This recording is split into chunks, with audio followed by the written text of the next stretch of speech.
May the force be with you is a phrase used to wish a person well to overcome a challenge. The invitation in this podcast, May the life force be with you, is to explore what it means to truly feel alive, to appreciate the physical, emotional and spiritual connection to our energy, and finally to understand how this impacts who you are and all that you do. May this conversation inspire you to thrive. This episode of May the Life Force Be With You is brought to you by Moment Company and the Moment Pebble. The Moment Pebble is a beautiful, natural stone, light-guided breathing device and is a unique gift for someone who needs that gentle reminder to stop and take a break, to take moments throughout their busy day and to practice mindfulness. Just head over to momentcompany.co, that's momentcompany.co, and enter the code LIFEFORCE at checkout to receive an exclusive 10% podcast discount. Hello and welcome to the latest episode of May the Life Force Be With You. Hello, Karila. Hi. And hello, Louise, our guest on today's show. Hello. Hello. And we have just come from a really interesting conversation. We always welcome our guests into the studio first, and then we always deep dive straight into something really profound. And today's profound conversation that we started with was around the beauty and often forgotten joy for jacket potato that's done properly in the oven. Proper slow cooked jacket potato. I mean, that is life force cooking right there. I know. Exactly. And actually, in Chinese medicine, this is the time to be slow cooking your jacket potato. There you go. I knew this was relevant. Well, I'd just like to say, if anybody wants to press pause right now and go and scrub a potato and stick it in the oven, by the time we get to the end of this, it might be pretty good. Pretty good. Oh, I love a jacket potato. See, this episode, it could so be about the wonders that are jacket potatoes. But I'm really, really excited to see, to find out where this episode of May the Life Force Be With You goes, because Louise is an amazing Yin Yoga teacher. I credit Louise keeping me sane and grounded most of this time of the year, in particular when things are really hectic in my life. Like, Yin is my sanctuary, and it's such an amazing form of yoga. It's the form of yoga that I would say taught me what the true meaning of yoga is. And why I love Louise's class is because through her Yin Yoga journey, she started to learn about living with the 5 element system of Chinese medicine, which, correct me if I'm wrong, Louise, but I feel like that system is all about how your life force meets the season and flows through you. And yeah, I mean, you think life force, the seasons, nature, it's all the same thing, isn't it? And nature and the energy of the seasons are changing all the time. And it's about living mindfully with that and honouring your own energy and knowing your own energy is not always going to be up all the time. Sometimes it's going to be down. Sometimes it's going to be inwards. And it's honouring that and respecting it and going with the flow with it. Yeah. And so we're recording this in November. So we're definitely in the UK moving into jacket potato season. Jacket potato hibernation mode. Yeah. What kind of things, like, naturally do we want to do, and what are some of the things we should be doing more of to protect our life force, I guess, or maximize our life force in this particular season? Because I'm not a winter person, I have to confess. No, I agree. And when I was younger, I always used to escape the winter. I always used to go away on big travelling trips in the winter and try and dodge it because I don't really like it. 3 weeks today, I'm leaving to Australia for 4 months. That's how much I like winter. You know, I used to do too, and then there's a part of me that goes, well, you know, I have a bit of a theory that some of the dis-ease is caused because certainly, even if you're saying in the winter, these days we're eating summer. You can go and buy summer in the supermarket. We've stopped living seasonally, and I'm like, is this actually really bad for our system? Especially if you're going to be here, I confess I do not have jacket potatoes in my oven. I have watermelon in my fridge. That's got to be disruptive. What you mean going away when it's what you do when you're in the season here? Yeah. Yes. Not being with the season, just completely overriding the season. Yeah. And the foods that you eat are not they won't have been grown locally. They'll have been flown in probably from somewhere, and they won't be in their supreme life force. When the quickest you eat a fruit or vegetable from being picked, that's when it's got its most life force energy, and you're taking that in. And if it's been, grown in another country and flown over, and it's out of season, it's out of balance with what your natural energy and what nature's energies is doing here. It's just, it's not in integrity, I would say, with what's going on with the natural way of life, natural way of being. And yes, it's great going away in the winter and having some sun. It's not that I don't do that, but for a good few years I didn't really experience a winter, and I just used to hate it. But through learning about Chinese medicine, I've learned to embrace it. It doesn't mean that I love it. I still love the sunshine. But I can see what I really like about it. It reminds you that there's a season for everything. So our culture can be very geared towards what in Chinese medicine would be called the spring energy, the more, the growth, the goals, the better, the buy more, the do more, the have more, all of that, and the constant striving.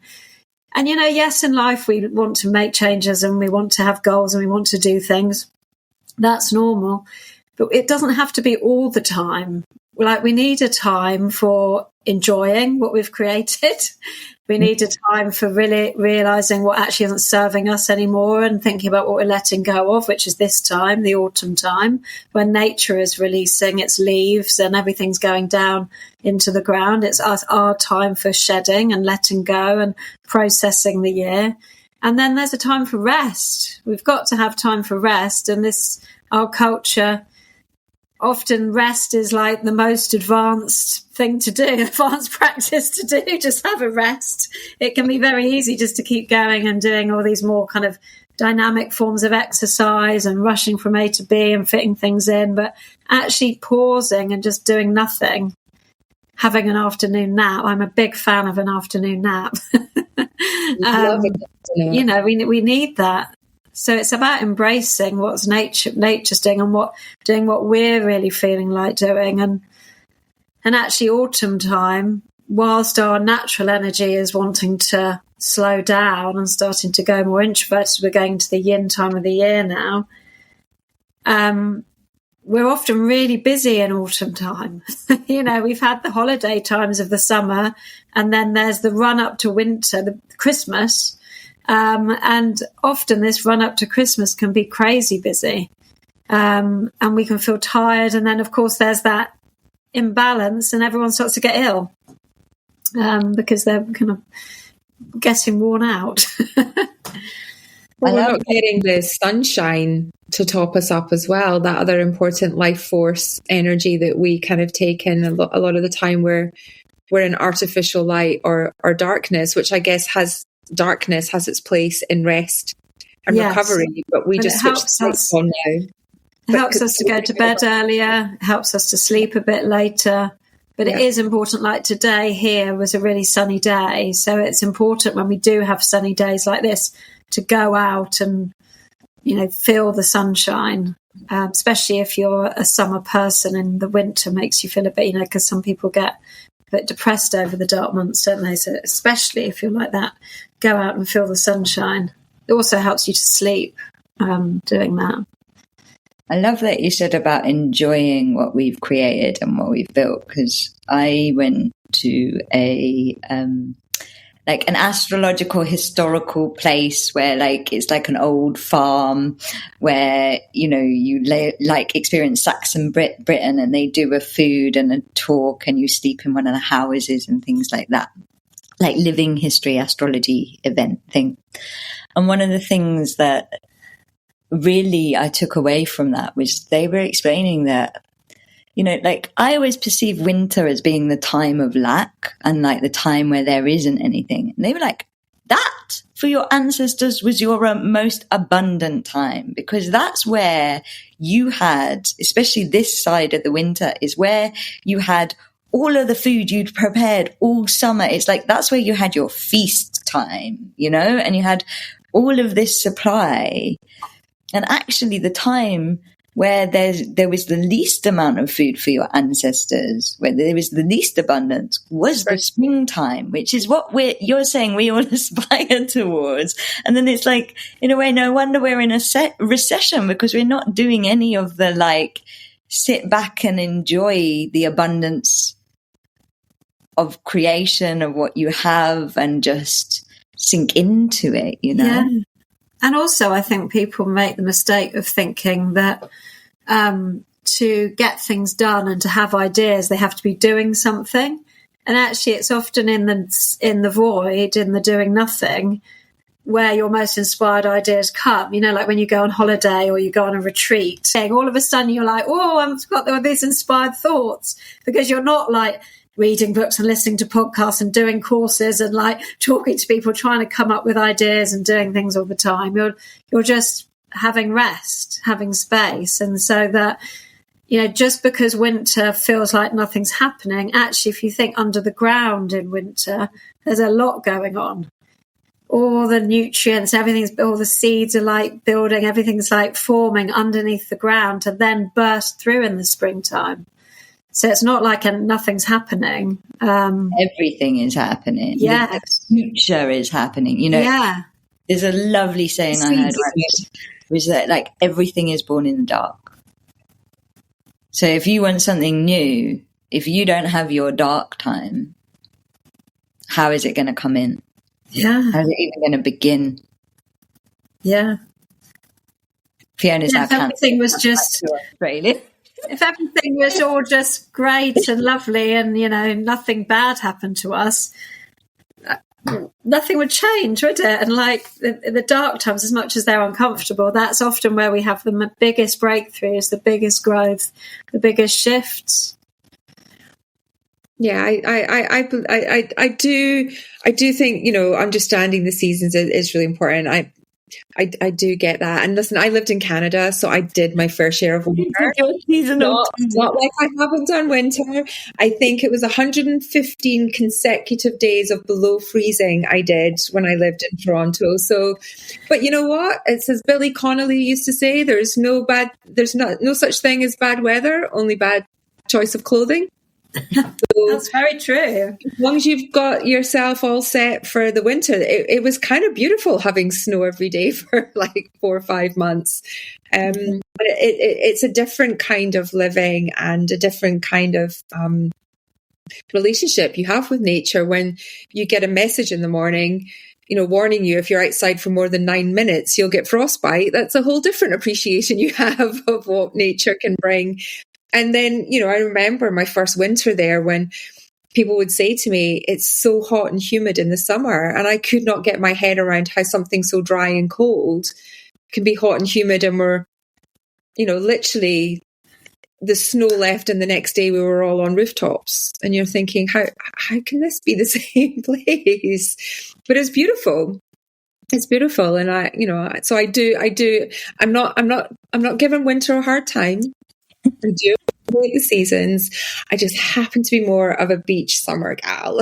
Me too. I am a fire baby. It's why yin is so important to me, because I find my natural self doesn't resist dropping into the winter and resist finding the beauty. And so, and yin really is teaching me very slowly to go, actually there's real magic here, there's real beauty here, there's real reward. Interestingly, I think I first got into yin when I lived in Canada.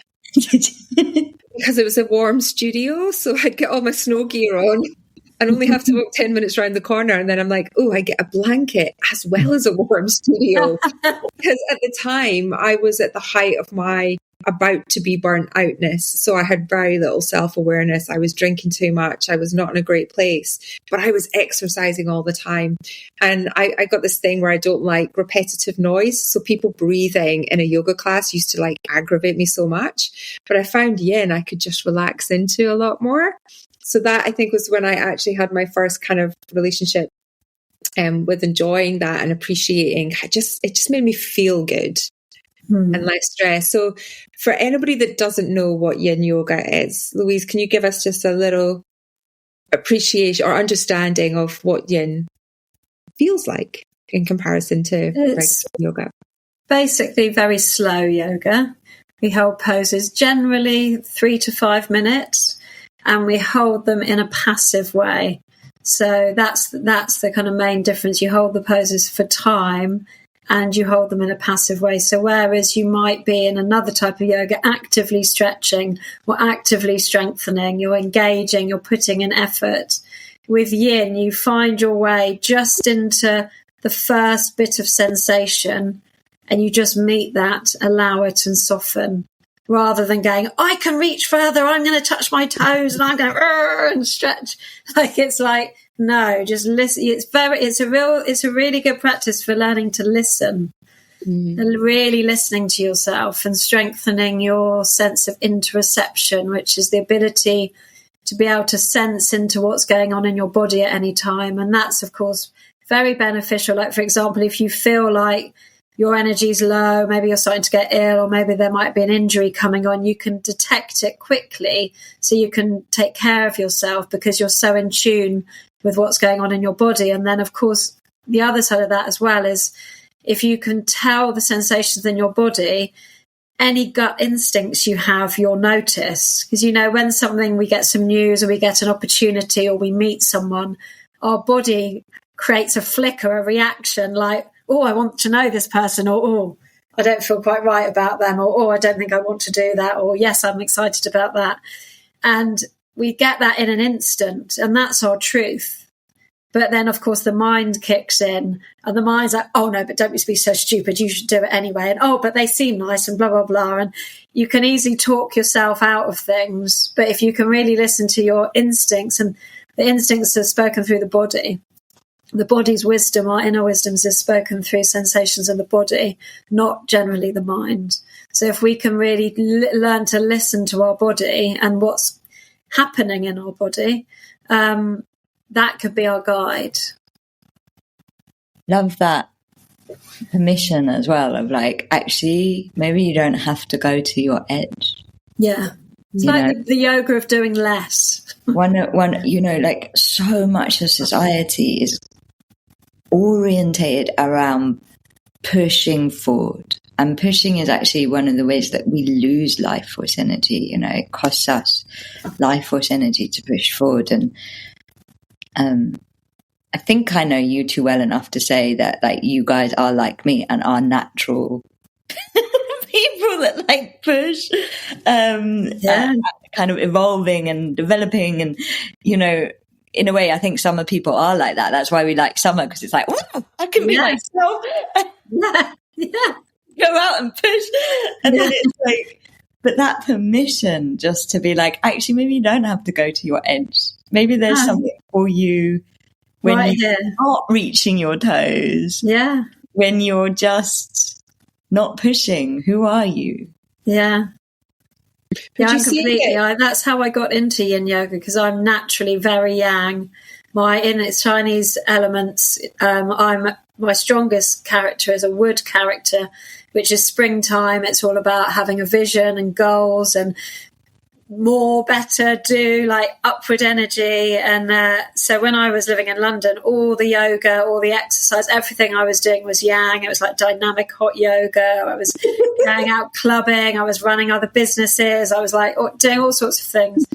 And then when I moved to Brighton, I started having a yoga mentor, and I had all these injuries going on and stuff was happening. And I was still like, yeah, I can. So I was like, I'm going to get a yoga mentor and she's going to help me do it better. And like, she was like, you're way out of balance. Like everything you're doing is yang and you need to find balance. And that's, I think, is probably one of my biggest life lessons, finding balance. And that's when yin came into my life. And then I learned, because I'm so impatient naturally, I just want to do everything really quickly. And I mean, I still can do that, but the yin has helped me to like catch myself when I'm being like that and go, just stop, just walk slowly, just pause, just sit on this bench, take in the view. It's just helped me to remember the balance, find the balance. So, you know, because we, like I said, our culture favours the yang, but actually being and just resting and just not having anything particular to do is equally as important. And that's where you get your energy from, finding the balance. Because if you're yang, yang, yang, yang, yang, yang, yang, then you're going to burn out. And actually we're coming into the winter time, which is the time to look after our kidney energy. That's the water element. And the kidneys are our source of yin and yang energy. Wow. We have 2 kidneys. And but what tends to happen is by the time we get to winter, our yin side of the kidneys is depleted. So winter is the time to nourish the yin. And a sign when you need to nourish your kidney energy is when you feel like your batteries are so low, like you're running on empty. And even if you have a good night's sleep, you still feel exhausted. That's the time. And the kidneys are like our foundational qi in Chinese medicine. They store what's called our Jing, which is a pot of energy that we're born in. It holds our ancestral energy, our DNA, our like seed of what we're supposed to be growing into in life. Like how does an acorn know to grow into an oak tree? That's our kind of like blueprint is stored in our kidney chi. And we have this pot of energy. The idea is that we look after it through our lifetime, because when it's gone, that's when we're gone. So we need to look after this pot of energy. I have to say that we were literally just doing the last podcast we did. The conversation talked about whether or not you could inherit life force energy from your ancestors. And so and it was about you saying that is just like, that's why I went, oh, because it's like this ancient form of medicine completely recognizes that. Yeah. As like one of the central, you know, like there's only 5, right, in the Chinese medicine. 5 elements, yeah. Water, kidneys. So, like, this is where you look after the ancestral energy that you have inherited. Yes. Yes, yeah. And you need to look after it, because the Jing, this pot of Jing that is stored in your lower back. It's not a pot of gin. So just to be clear. Not a pot of gin. Well, they're not gin. Jing with a G. If you live in Brighton, what is ancestor in you? Speaking up. So Jing, this pot of Jing that you look after, and it gets depleted by overworking, punishing exercise routines late at night, being on your computer late at night, alcohol, drugs, caffeine, too much sugar. That's me. Not enough sleep, too much sex. All these things can really deplete, and really icy cold drinks. So the kidneys hate to be cold. So we're talking about being warm and like, you know, wrapping up. In the wintertime, it's really important to keep your lower back warm and, you know, wear scarves and socks and everything. Your kidneys need to be a potato in the oven. Exactly.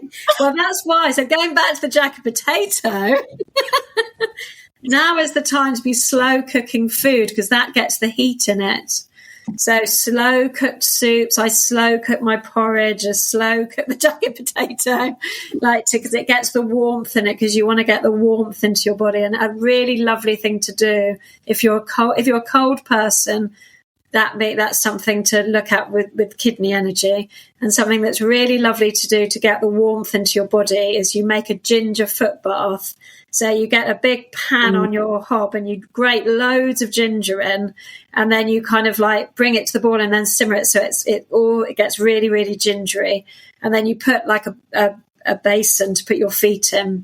because it's so relaxing. You can hardly walk after it, but you put your feet in it and all the warmth from the ginger just goes right into your body, and you just sit however long it is until it gets cool, and then just go to bed, and it's just, you get all warm. And definitely get my mum to do that one. She'll absolutely love that. Ginger bath. Ginger foot bath. Ginger foot bath. That sounds amazing. It is amazing. I mean, ginger is amazing. I had a shaman that used to come on some of the journeys that I used to run, and she once did this ginger ceremony where she was like, you chop up the ginger, you pray on the ginger, and then you put the ginger all over you, including in your eyes. Oh, rub yourself in ginger, you squeeze ginger into your eyes, you put it in your private parts, and the clearing that comes up, it's the most amazing, because you know, all of us were like, oh my God, why are we doing this? I don't know if I'm more scared of ginger in my vagina or ginger in my eyes. Here we go. But actually, it's all this anger and stuff clears out of you. And it's this heat, but it's the most warm, loving heat that passes through you.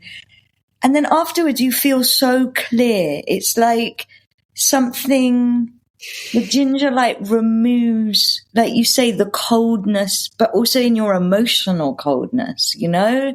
Everybody's eyes were so bright, and it was amazing. I am literally I need to go after this and get some ginger. Because if that foot thing gives me the same feeling as because I'm quite a cold person in terms of poor circulation. One of the reasons I really struggle with winter is I'm cold all the time. And so if that ginger gives me some of what that ginger ceremony did, I am in. It's really good. The other thing interesting about the kidneys and winter is that each element has an emotion associated with it, and the kidneys, when out of balance, the emotion is fear. And so if you're fearful of anything, then that's to do with the kidneys. And if you think about it, a lot of the time we keep busy so we don't face our fears. But when you stop, in the winter or there's a great book called Wintering. I think is it Catherine May? She calls it wintering, when sometimes in your life you're forced to stop. It might not be winter, but it might be because you've got ill or had an injury or something's happened and you're forced to stop. And it's in that when you're still, often that's when the fears come up. It's like in the middle of the night. If you wake up at night, the fears come up, don't they? And that's the winter. Each day has a season as well, and nighttime is the winter. And if you wake up in the middle of the night, often the fears come up, don't they? And winter is about a time of allowing this stillness and facing fears and trusting that you have all the wisdom that you know within you to how to deal with the fears and to be able to face that fear. And there's a story with Buddha about how he turned to, there's this kind of energy called Mara, which was throwing all the Buddha's fears and all these distractions at him to try and stop him from getting enlightened. And he eventually turned around and invited him to have a cup of tea. And he said, Mara, would you like to sit down and have a cup of tea with me? And that's what winter's like. It's like sitting down and just having a cup of tea with your fears and having a chat and working out, well, you know deep within you what you need to do about it, and actually facing it and doing something about it. And there's that, that's one thing that gives me energy. If I know if I'm scared of doing something, that's on the verge of a breakthrough. And if I can just do it anyway, that old quote, feel the fear and do it anyway, you do it anyway. The energy you get from doing it is amazing. I'm still obsessed about all the things we can do with ginger. I wanted to go back to when you were talking about yin, just to reflect back on that for a second, because you said something really lovely, which I took from what you said about how you take those moments off the mat effectively. So it's not about being the stretching, it's how, or touching your edge, it's how then you translate that into moments when you're not on the mat, and it just makes you more mindful. So would you say that Yin is basically a mindful practice? It is more about the mind, and the more that we do these physical things and these physical moments of rest, they actually translate into a more mindful way of being when we're not on the mat. Because I believe that when we can crack mindfulness as just that's just the way I am. That's pretty powerful. So that's how I translated that when you said that it's really a practice for the mind. Yeah, well, I think yoga actually begins once you've left the mat. So when you're on the mat, you're practicing. And then when you're out in everyday life, that's when the real yoga begins, when you're challenged. But Yin, so something with Yin, so we talk about Yin being soft and slow and gentle. It can actually be very intense, because with Yin Yoga, we are accessing the connective tissue and the parts of the connective tissue in the body that has more collagen in it, that's denser. So that's where the edges, where we meet the resistance. And it might be because we're holding some tension from other exercise or from a movement pattern, or maybe if we're sat at a computer a lot and our shoulders are rounded, we're kind of stuck with, rounded shoulders, or maybe our hips are a bit tense. So sometimes, especially the hip poses, because we can hold a lot of emotions and stuff in our hips, then it's not necessarily a restorative practice. Sometimes the hip poses can be really intense. And so I always make sure, to first of all distinguish, is this painful? Do I need to back out of it and be kind to myself? Or can I be with the strong sensation for a bit? Because if it's sometimes the sensations are strong in a yin pose, and with mindfulness, we kind of look at a lessening of judging, a lessening of labeling, oh, this is good, that's bad, and a lessening of reacting to it immediately. So you kind of learn to sit with it and notice the sensations as they build, and maybe they pass and then they come and go. And you notice what the mind is doing. Like the mind is like, oh, I really want to itch my head, or I really want to look at the clock, or I really want to come out of this.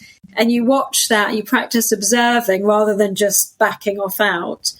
And actually what I found in the rest of life, when I've had unexpected, horrible situations or shocks, rather than going straight into reactivity, I mean, this, not to say that doesn't happen sometimes, but a lot of the time I'm able to notice my reaction in my body and be like, oh, okay. And then be able to they have more spaciousness around it, rather than going into catastrophizing or getting angry or whatever it is. I can say, okay, so this is a strong sensation at the moment. This is a strong situation in my life, but I know it will pass, because everything will pass. And I know that I can do, it just gives you more space around the situations in life, which is what mindfulness does. It's a mindfulness practice. It really is quite linked with the Buddhist practice of Vipassana, which means insight. And with Vipassana, you sit for an hour without moving, and you scan your body from the top of your head to the toes and then back again. And sometimes it gets really uncomfortable because you're sat cross-legged for an hour.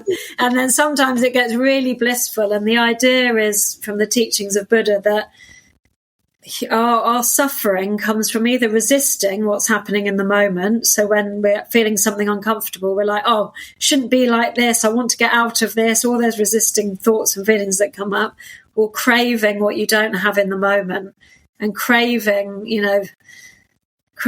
is such a distraction, isn't it? We're so bombarded with so many distractions with social media and adverts and other people doing other things and other courses to do and other things to get. And it's so easy to be feeling like you need to be doing something else than what you're doing right now, and just being able to notice when you're either in resistance or craving, and be able to just see it for what it is, and just bring yourself back into the moment, into this kind of more spaciousness. I think that's where the energy can come in. Though we talk about life force energy, that's when your energy comes in. It's interesting because the analogy hot potato is coming to me. Clearly I want a baked potato tonight. But it's hoping they're not burning. like, you know, like in a way, like it's like the craving, the fears, all of that noise is like a hot potato that you don't know how to hold. And it's like yin, and the mindfulness helps you to hold this hot potato of Jing energy so that when you hold it, it can then warm you, charge you, serve you, as opposed to you like throwing this energy around. Yeah. If you think about it, we give so much energy away when we're either resisting something or we're wishing we were in another place, we're craving something. That's so much energy that you give away. Yeah. Rather than just being in, the most loveliest times, aren't they? When you're just so immersed in the moment, whether you're swimming in the sea or out in nature somewhere or dancing on a dance floor or in a yoga, there's those times when you're in the moment. That's when you have the energy, isn't it? Yeah. Yeah. Are there any other, touching on the sort of Chinese medicine and the different parts of the body, are there any other elements or parts of the body that we should focus on in winter, that we should give extra life force love to, apart from the idea with Chinese medicine is each season has a different element to nourish, and if you focus on that season, on nourishing that element, then you'll be ready for the next season and the next season and the next season. So if you allow yourself to rest in the winter and you allow yourself to have this quiet time of contemplation and reflection, when the spring starts to rise, which you normally start to get, and in Chinese medicine, there's not a date. It's not like the equinox and, the solstices and things like that. It's like when you feel nature shifting. So often spring... The first snowdrop or the first daffodil. Yeah. It's the spring, so the winter energy is an inward energy, and the spring energy is a strong upward burst because the bulbs and things have to burst up out of the ground. And it's normally around kind of end of February time, beginning of March. It's starting to get a little bit lighter and we start to see snowdrops and things. That's actually when Chinese New Year is, at the end of February. And, us English people think by the 1st of January, we need to have our goals all set out and our plan for the year. I mean, most of the time it gets to 1st of January and I'm exhausted. I can't even think what I want for the year. January is really the time to be resting, not going on a diet, not suddenly going to the gym, not juicing, it's about eating jacket potatoes, resting, being quiet, journaling. And then once the energy of nature starts to rise up, that's the time to start planning. So the wood element in spring is the liver and the gallbladder, and the liver is the time, that's when we want to be detoxing. So that's when we'd start to do detoxes, and we'd start to maybe have lemon in the morning and start shifting from jacket potatoes and soups and things to like lots of greens and more stir fries.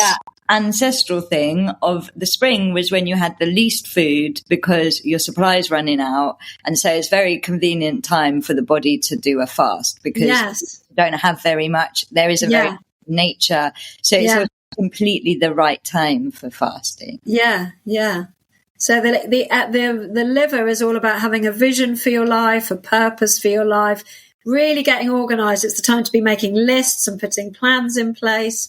And if that's stopped, if you, for whatever reason, you can't be doing what you want to do, then the feeling associated with the liver is anger. So like all the feelings around anger, stuck, frustrated, resentful, angry, all that. And then if it gets beyond that anger, then it can be depression and you can feel stuck, very stuck, and can't see the wood for the trees, if you like.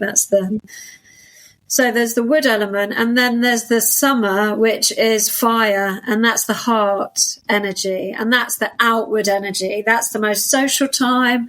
That's the time for being in action, but also having fun and connecting and joyful music, dancing, all of that connection.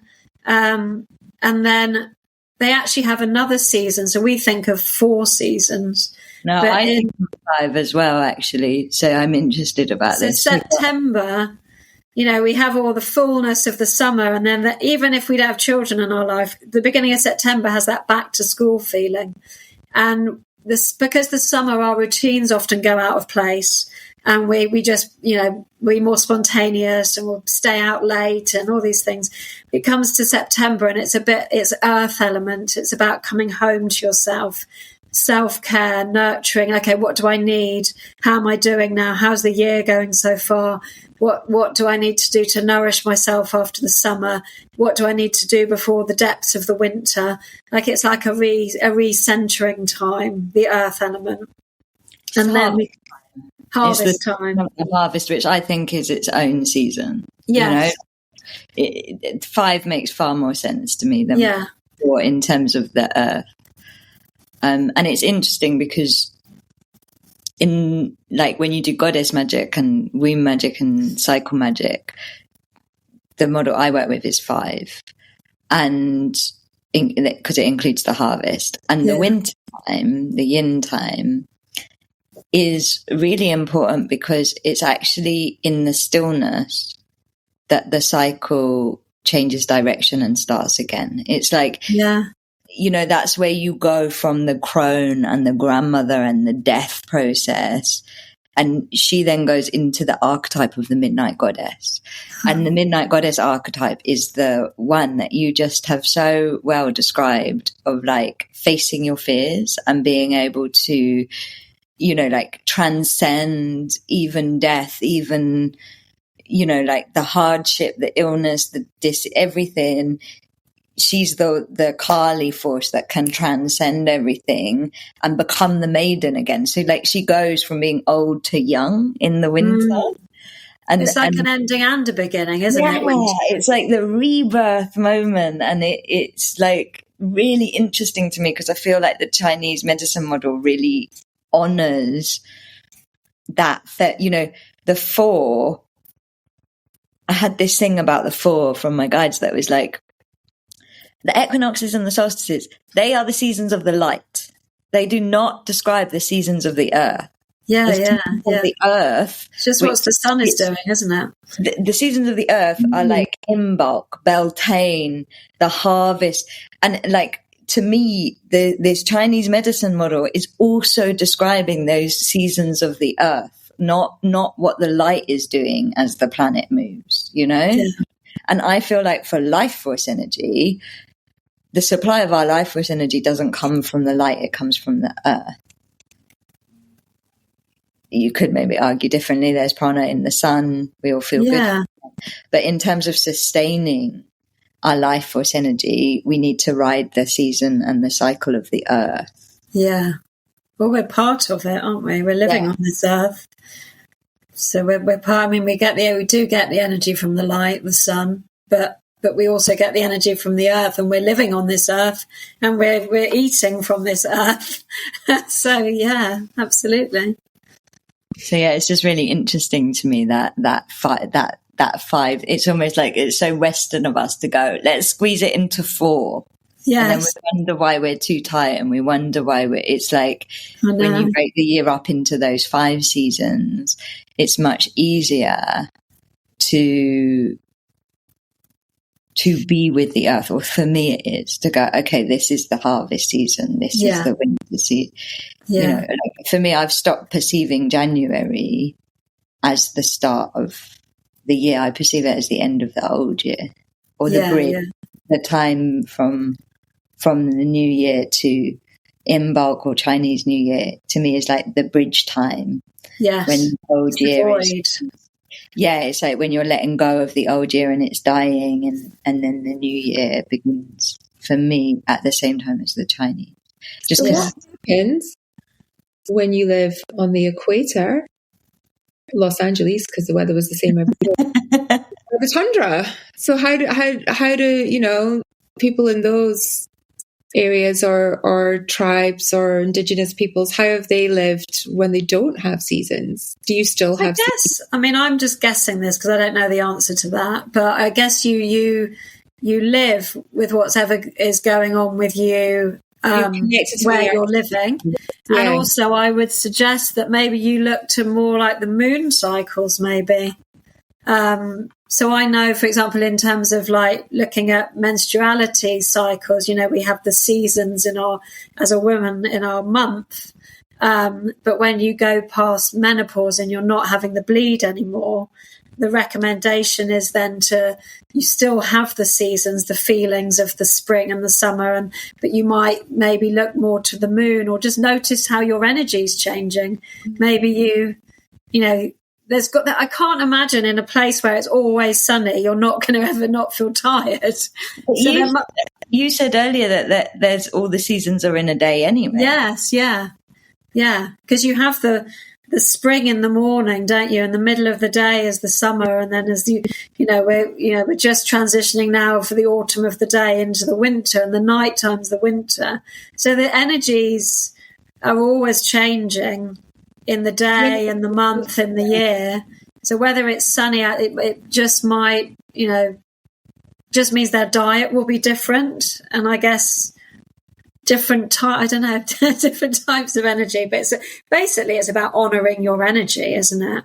And listening to your energy. And when you've got energy, embracing it. But when you're feeling tired, allowing yourself to, people think feeling tired's a bad thing, but actually if you feel tired, just allow it, have a rest, have a nap, and then you'll get your energy back. Your energy will always rebalance. When I run my Yin courses, it's really interesting because we do 4 days of non-stop Yin. And I say to people, don't do any other don't do anything Yang in these 4 days, and see what happens when you allow yourself to go fully Yin. And I've done this before when I've been on courses myself.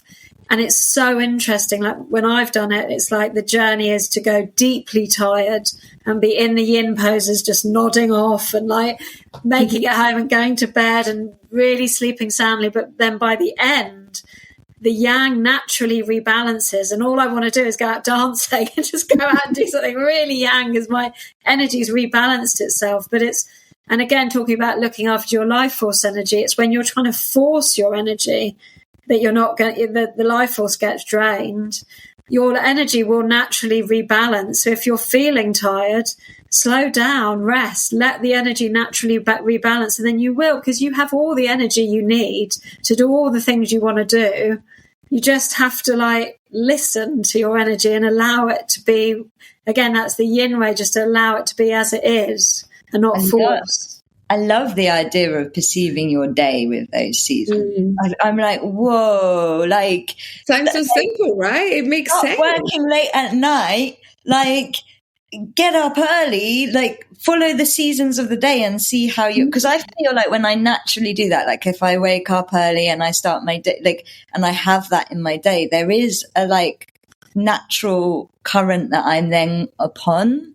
Whereas if you wake up late and you miss that morning, then for me, I'm always so out of joint the rest of the day because I didn't have spring. Yeah. Also, I'll just say on the LA thing, before modern technology, it was very hard. I know some humans did it, but actually humans don't thrive that easily in desert all sun time. If we go back before we have technology creating air conditioning and stuff for us, the hardest place on earth to live for humans and to thrive as opposed to just survive is the least seasonal part of the planet. And the places where there was thriving was the places that were best for thriving were more seasonal places. And so it's not to say everybody in LA should move to the wonderful weather of the UK. It's just it rained twice in the 2 years I lived there, and everybody went crazy. They didn't know how to drive their car because they didn't know how to use screen wipers, and these people were showing up to work in welly boots, and us were going, it's literally been 1 millimeter of rain outside. We were so excited because something had happened.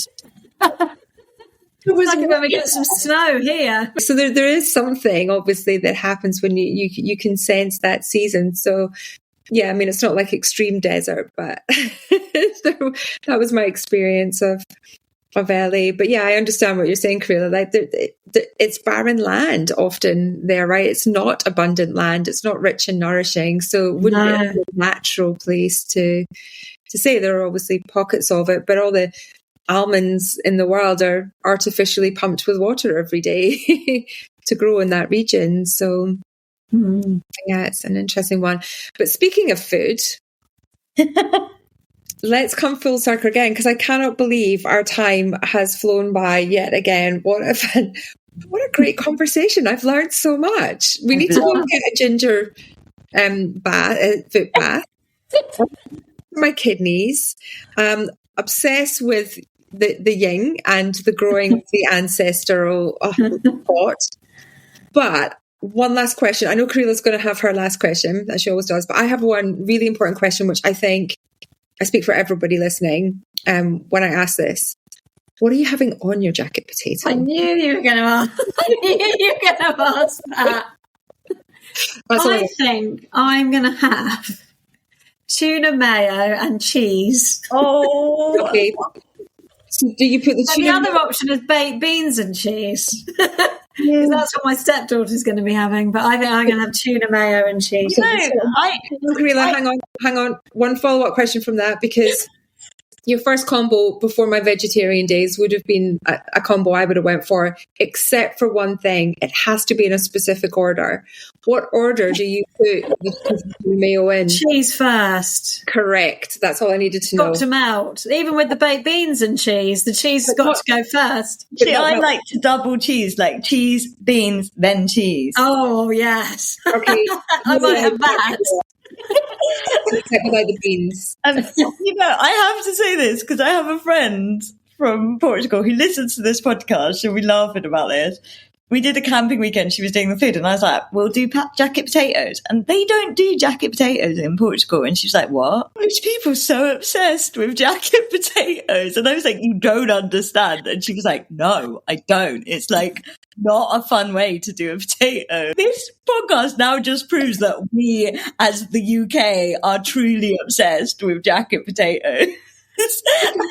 Yin and the jacket potato. There definitely has to be a potato in there, doesn't there? Potatoes.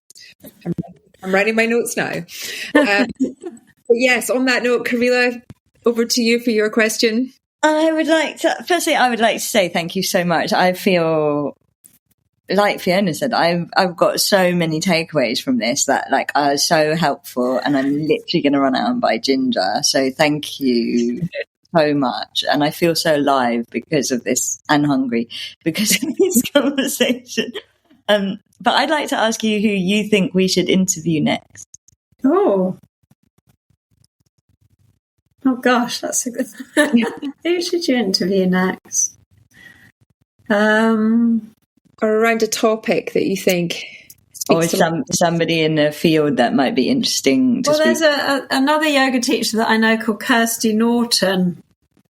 I think I know she's like this amazing kind of medicine woman, priestess, kind of like does lots of kind of energy work and works with plants and essential oils, and she would have a lot to talk about life force. Amazing. Kirsty Norton. Well, on that note, on that hot potato, thank you again, Louise. It's been such a joy to meet you, and thank you for joining us in our conversation. Thank you. Thanks for having me. Yeah, and we'll share your details with everyone to learn more about your great work. But may the life force be with you. Thank you. Jacket potatoes be with you. Bye. We hope this conversation has topped up your life force energy. If it has, then please help us spread the life force. Like, share, subscribe, all of that. And may the life force be with all of us.